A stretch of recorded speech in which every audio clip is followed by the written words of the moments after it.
Dear Princess Celestia. By an intricate disguise. Poster's note. I am posting this as a one-shot. It makes up 5 chapters, but all the chapters are short, so I am putting them together as one video. If you can, show some love for the writer. Click the links for the chapters and give the story a upvote. This lets them know you like the story. And gives them the view count. There is some marked out text. I put it between the asterisk. End poster's note. Chapter 1. It's like writing to Santa if Santa was the queen. Dear Princess Celestia. Hi. I'm Anon. I'm 7 and I love drawing, and I think that you're a really cool princess. I drew a picture of you. I'm gonna send it with this letter. I hope you like it. They taught us all about you at school today. Of course, every pony grows up knowing who you are. But when I learned more about you, I thought you were amazing. I really want to meet you one day and maybe have an ice cream with you and see what a real castle looks like. I heard you love ice cream, but maybe that's not really true. I also heard you have a sister who helps you with the moon. I didn't know about her. I have a sister too. I love her lots and lots. Having sisters is cool. My sister doesn't help me with the moon, but she helps me learn things and be good and behave for mommy and daddy. And she cooks dinner for me. She says she knows how to be a grown-up already and do everything right, but she's only 11. Asterisk. I think she's a better grown-up than mommy sometimes, but I... Asterisk. Sorry for scribbling on my letter. I hope it still looks nice. I have to go now. But I love you and think you're awesome, and I hope you send me a letter. Our teacher said only the lucky fillies get a reply fast, but everyone does one day. I can't wait. Lots of love. Anon. Author's note. P.S. Here's the picture. I hope you like it. End author's note. Chapter 2. I wonder if that big gold thing is uncomfy. Dear Princess Celestia. Hey. Anon again. I know it's been a while, but maybe you remember me. I'm nearly 10 now, so maybe you forgot me, but that's okay. I know princesses are very busy with important stuff, so I can be patient. I asked Mom when she sent the last letter and she said that, so I know it. I think it's really cool how you get the letters. Dad throws the letter into the fireplace, and it goes to you by magic. That's so amazing. Most of my friends at school sent their letters by mail, but apparently this way means you'll see it faster. I'm sorry about the picture I sent you last time. I know it probably was bad. I drew a better one this time to show you how far I've come. I think it's a lot better. I heard that you didn't see your sister for a long time once.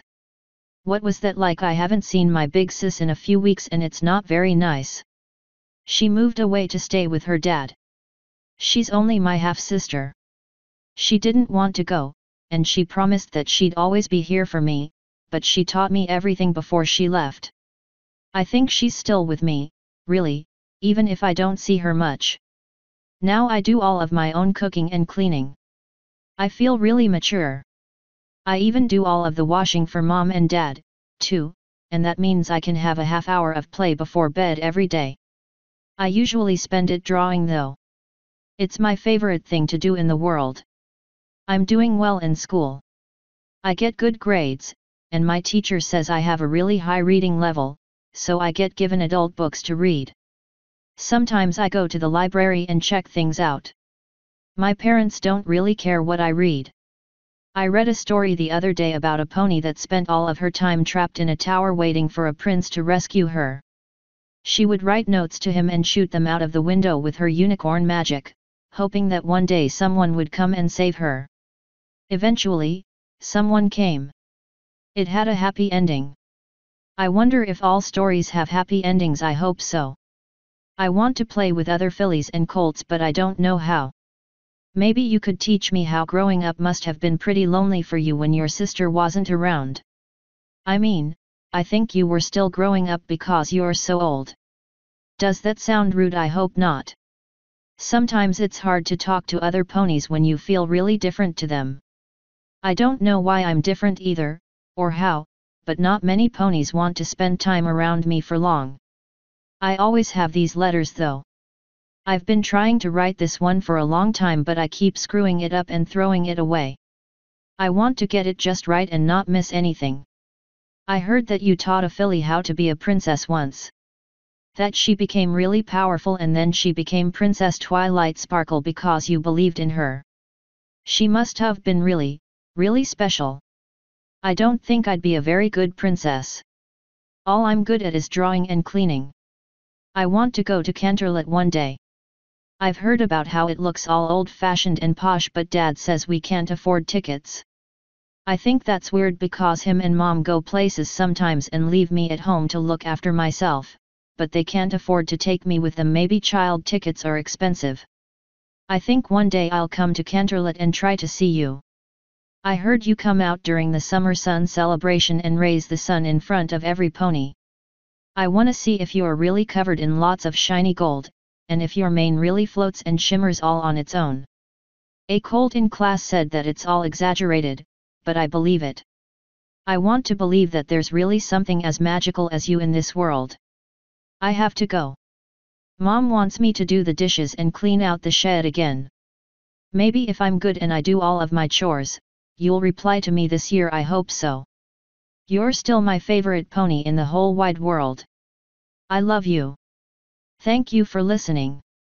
Anon. Author's note. P.S. Here you go. I hope you like it more than the last one. End author's note. Chapter 3. What if you were my mom? Princess Celestia. It's Anon again. Please don't be mad at me, but I did something bad. I hope I can tell you, because I don't feel like I can tell any pony else and I'm scared that if I don't say anything I'll just feel worse and I hit my mom today. I know, I'm a horrible, stupid pony that never should have been born, and I'm ungrateful about everything that everyone has ever done for me and the roof that my parents put over my head. Dad already told me all of that. Mom cried too. I didn't like it when she cried, but I didn't feel sorry for her. She always hits me, and no one feels sorry for me when I cry. My sister never came back to protect me. Her dad kept her far away from this house once she left, and I think I see why now. I was so naive when I was young. I thought I had good parents, and that I was just a difficult child, and I just didn't do enough, but the more I speak to other fillies and colts my age, the more I begin to realize just how different their lives are from mine. But I still shouldn't have hit my mom. I realized a year ago that my mom and dad are bad ponies, and told myself I'd never be anything like them. Now I'm being like them. And I don't know, am I ungrateful? It's true, they do give me somewhere to live for free, and all I have to do is whatever they ask me to, know when to shut up, and never talk back or speak unless spoken to. I heard you had your kingdom taken away once by a horrible creature called Discord, and that you weren't allowed to do anything either for a long time. But then, he became good again? Can bad ponies change and be good again, or just creatures like him? I don't have any other family, and I'm too young to move away. When I want to talk to a teacher, my parents always remind me that much worse things would happen if I was ever taken away. That I'd be placed in a nasty foster system with ponies that are 1,000 times worse than them, and that I'd hate it, and that they love me really and I should stop being a rude ungrateful little bitch and be a gracious, helpful pony. They say it's character building. Sometimes I don't want to be here. I learned that if a unicorn overloads the magic in their horn too much, they can go into a coma, or even stop their own heart. I've tried it before, but I'm too scared to go through with it once it starts to really hurt. And really, I don't want to die. I don't want to go away and leave behind all of the things about this world that I really like. The colors and the trees and the music and the warmth of a soft blanket. This page is getting wet, I'm really sorry. I drew you as a Pegasus. I don't know why, I think I just wanted to imagine that even an amazing, invincible pony like you could have been like me once upon a time.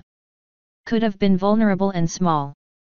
I thought about drawing you as a unicorn, but I couldn't imagine you without the wings. I hope you like the picture. I put lots of effort into it, because I want you to see it and open this letter. I want it to be good enough that you like me, that you want to talk to me, that maybe you could even come and help me. I'm sorry that I'm such a bad pony and that I can't fix this myself, but I feel like I need help. I don't want to be here anymore. I'm going to send this letter myself as soon as I can. I don't want there to be any way it gets lost. Part of me thinks my parents weren't really sending the letters to you before, but were burning them up so no pony would see what kind of ponies they really are. I don't know where to send it. I'll ask someone when I get a chance. I really hope you see it. I need you to see it. Thank you for always being here for me as someone to write to, and someone to look up to. You've been the best company all these years and more than I could have ever asked for. With love. Anon. Author's note. P.S. I really hope this is good enough. End author's note. Chapter 4. Thank you. Dear Princess Celestia. Gosh, it's been a long time since I've done this. I suppose I should start with an update? Everything's okay now. My sister came back for me the moment that she turned 18 and could do what she wanted without her dad stopping her. She got her own place and moved me in, and honestly, my parents didn't do anything to stop her. They never got arrested, they never had anything happen to them for all that they did to me, but they're alone with only each other now, and my mom can't have any more kids, so I think that's enough karmic justice for the pair of them. I'm so much older now than I was. I just turned 19, actually. Me and my friends went up to Canterlot to celebrate, we hopped bars and we took in the sights. I go up there every month now. Somehow, it's nothing and everything like I ever imagined. Now that I'm older, I finally know everything. I finally understand just how silly I was. Fillies don't write to Celestia and get replies. It's all made up. Of course it is. What ruler would have the time to reply to 1,000 fillies every day? Their parents write the replies, and make them feel like they have a protector watching over them all the time. Of course, mine never did. They couldn't be bothered. But I did have you the whole time. I still do now. I had the thought of you, the idea of you. I had the inspiration to go out and be just as amazing as you are, to persevere through everything that ever went badly for me and somehow turn it into a situation I could not just survive in, but thrive in. And I have to thank you for that.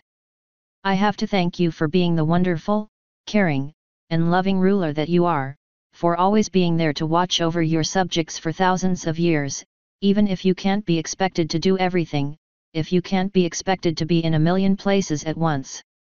I've drawn you a thank you for always being there for me. That's what I do for a living now, actually. Not thank yous, but art. I know you'll never read this letter, but I'm still gonna send it. It's just tradition by now. Honestly, I wouldn't feel right if I didn't write to you every once in a little while. If anything, I feel guilty that I've left it this long.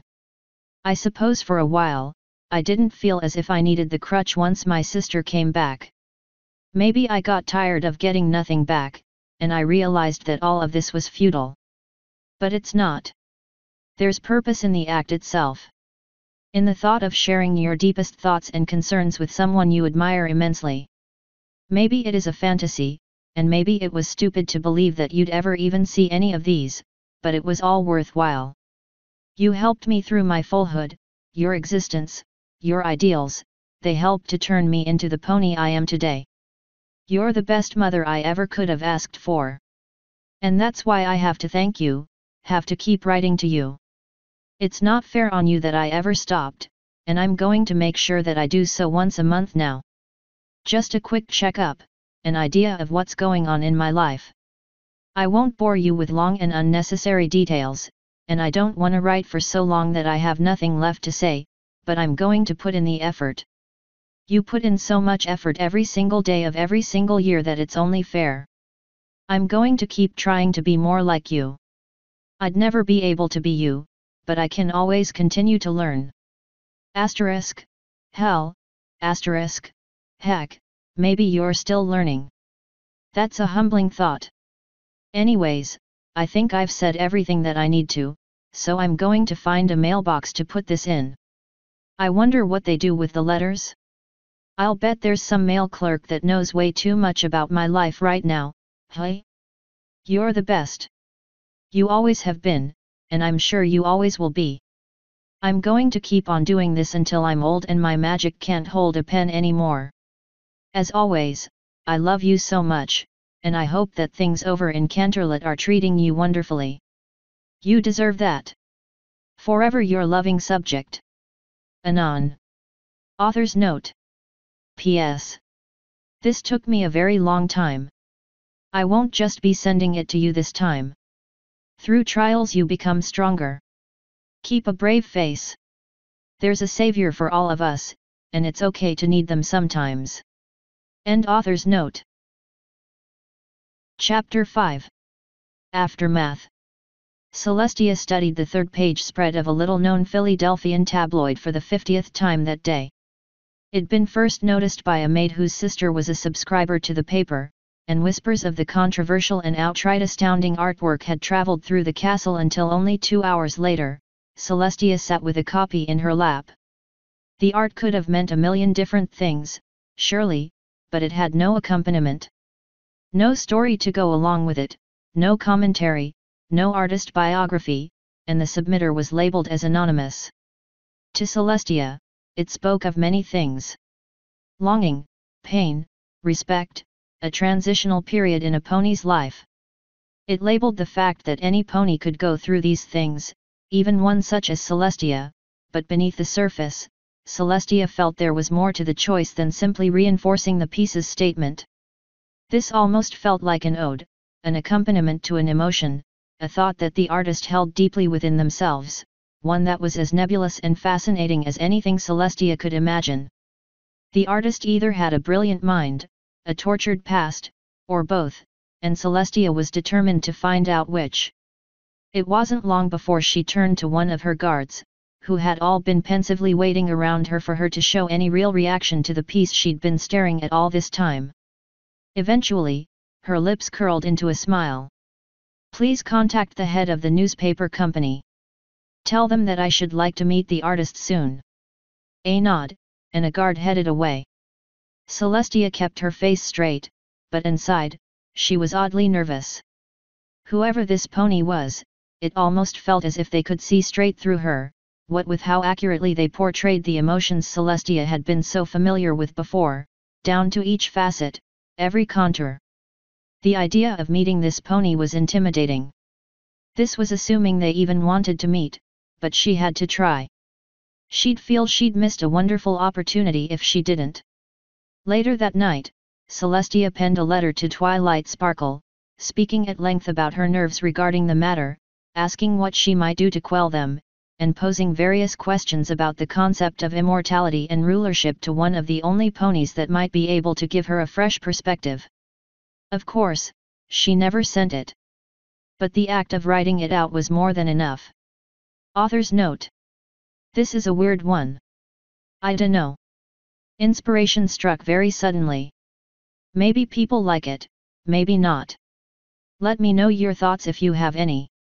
End author's note. End. Dear Princess Celestia.